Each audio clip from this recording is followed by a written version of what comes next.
OPS இன்னைக்கு எடுத்த இந்த முடிவு வந்து பார்த்தீங்கன்னா, ஏற்கனவே அவரு டிசைட் பண்ணாரு. ஒரு 10, 15 நாளைக்கு முன்னாடியே அத டிசைட் பண்ணிட்டாங்க.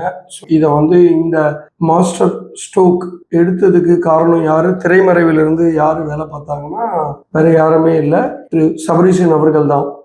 அது என்னன்னா, திரு சபரீஷன் அவர்கள் வந்து பார்த்தீங்கன்னா, ஓபிஎஸ் கிட்ட வந்து ரொம்ப நாள் ரொம்ப திரைமறைவா வந்து பேச்சுவார்த்தைகள் நடத்தி கொண்டிருந்தார். எப்படி அப்படின்னா, உங்களுக்கு நீங்க அதிமுகல சேரணும்னு சொல்லியும் அதிமுகல சேர்த்துக்கிறதுக்கு உங்களை ரெடியா இல்ல.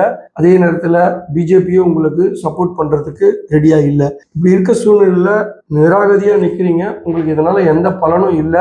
இன்கேஸ் நீங்க இங்க வந்து திமுகல சேர்ந்துட்டா உங்களை வந்து எல்லாரும் துரோகின்னு சொல்லிடுவாங்க அப்படின்னு நினைச்சிட்டு இருந்தா உங்க வாழ்க்கையும் உங்க மகன்களோட வாழ்க்கையும் நிராகதியா போயிடும் அப்படின்றத வந்து ரொம்ப அழகா அவருக்கு புரிய வச்சு அவரை தன் வலையில விழ வச்சு இன்னைக்கு திமுகல இணைஞ்சிட்டாரு. சரி, இது எப்படி இணைஞ்சிட்டாருன்னு நம்ம பார்த்துட்டோம். அடுத்தது திரு ஓபிஎஸ் அவர்கள் இப்போ இன்னைக்கு திமுகல இணைஞ்சது அவருக்கு லாபமா நஷ்டமா அப்படின்னு நீங்க பாத்தீங்கன்னா, ஒரு தனிப்பட்ட முறையில் அவருக்கு பார்க்கும்போது இது லாபமாகவே பார்க்கப்படுகிறது.